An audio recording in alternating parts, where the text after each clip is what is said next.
What's up, my know-it-alls? Well, that's right. It is that time again. It is time to catch up on Star Trek Prodigy.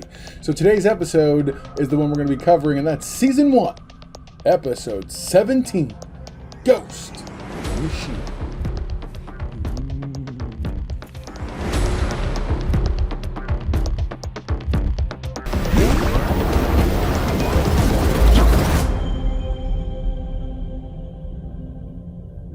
The crew uses the holodeck to simulate ways to try and warn the Dauntless of the living construct, but continually fail. They decide to take a break and enjoy some ice cream before getting some rest.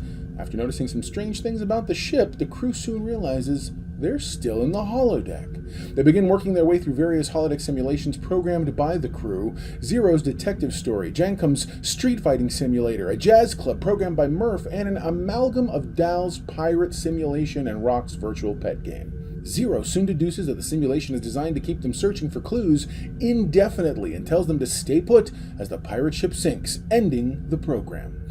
Zero explains that Hologram Janeway trapped them in the holodeck, acting under a secret subroutine programmed by the living construct that would keep the kids busy while the Protostar returned to Federation space.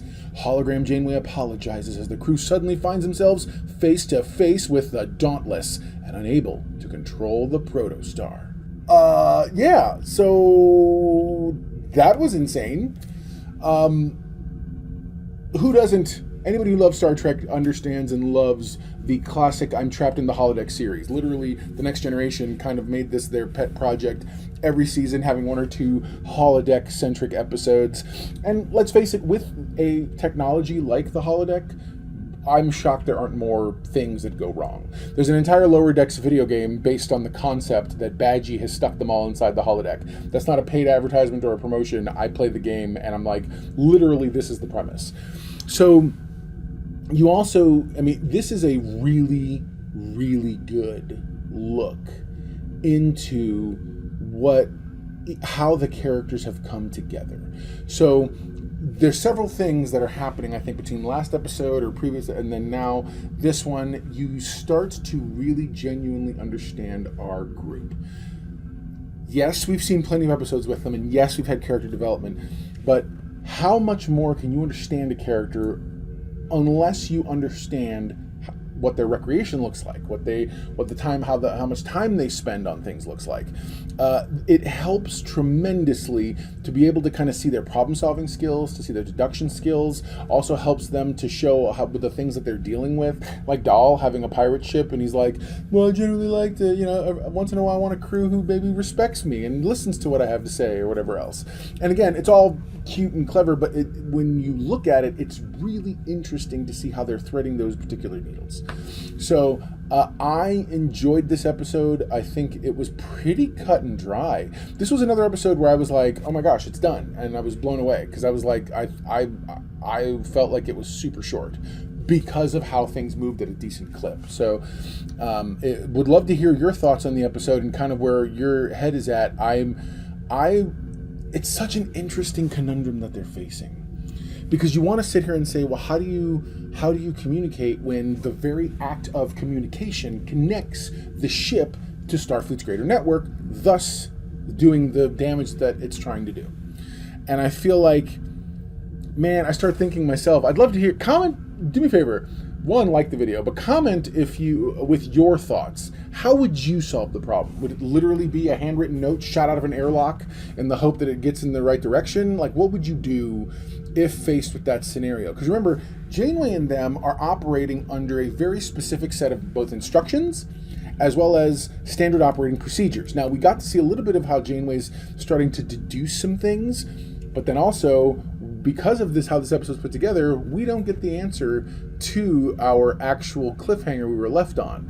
So my hope is that next week's episode will give us a little more of that, and then of course we have a two-parter coming up the weeks after that.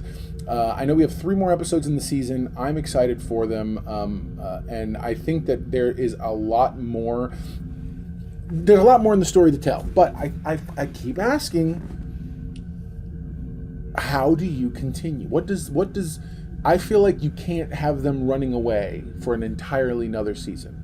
I feel like you have to have... So the first half of the season was very much about them figuring out some things. The second half of the season is them realizing that what they can and can't do and coming into their strengths, I believe. And now the second half of the season. So that's all the first season. What happens moving forward? What happens in the second season, third season? Like, how do you move forward beyond this? When I worked in television, one of the big questions we ask is, okay, here's the first episode. What does episode 100 look like? So do you know the story long term? Does it have legs? Anyway, so that being the case, there's got to be more to this. We still have not heard conclusively what's happened, if Chakotay's dead or not. They've implied some things. You got to see some of the history, but I feel like understanding more fully what has happened, because remember, they're in the future. As far as everyone's concerned, when they went through the time anomaly, they're in the future. So Chakotay and his people are in the far-flung future at this other place. The Diviner and the Vindicator came back in time using the same wormhole in an effort to try to track down and catch the Protostar so they could use it to infiltrate Starfleet and use this technology. It's a futuristic technology, but they're trying to use it. So is anyone surprised that the technology is just shy of AI intelligent, where it literally says, okay, the kids don't want to go where I want them to go anymore, so we now have to force them to do that. I half expected, when they focused in on Janeway toward the end there, I half expected that she was going to glitch and transform into the one the Diviner had that was all blue-faced and kind of, I guess, evil holographic Janeway. That's what I thought she was going to become, and she didn't. Because I feel like having artificial intelligent creatures, i.e. holograms, androids, whatever, who are just, oh my goodness, I'm a victim because I can't control what I'm programmed to do. I always hate that, because that also feels like lazy writing. But either way, I'm very excited for the direction the show's moving in. They've also given us probably our most consistent look at this era that isn't Star Trek Picard. Picard keeps showing us the future and shows us flashbacks to some things, and we see different uniforms and whatnot. But this is giving us our longest protracted look at this particular time frame. Because remember, in this time frame, the Romulans are still... There's still a Romulan neutral zone. There's still so Romulus exists and this and that. So we're not at full on, the things Romulus having blown up because of the sun or whatever else. And so it's interesting to see. I'm enjoying this time I'm enjoying this time in Star Trek right now, in this particular era.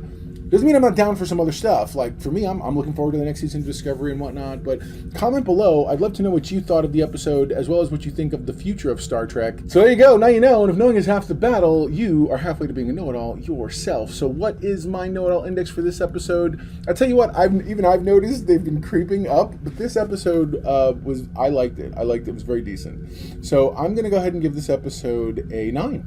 I enjoyed it. I enjoyed the heck out of it. Yeah, man, 9. Would love to know your thoughts. Comment below. Let me know what your thoughts are on the episode, and we'll talk again next week. I can't wait. 3 more to go. Let's see what happens. Never forget, everyone loves a man.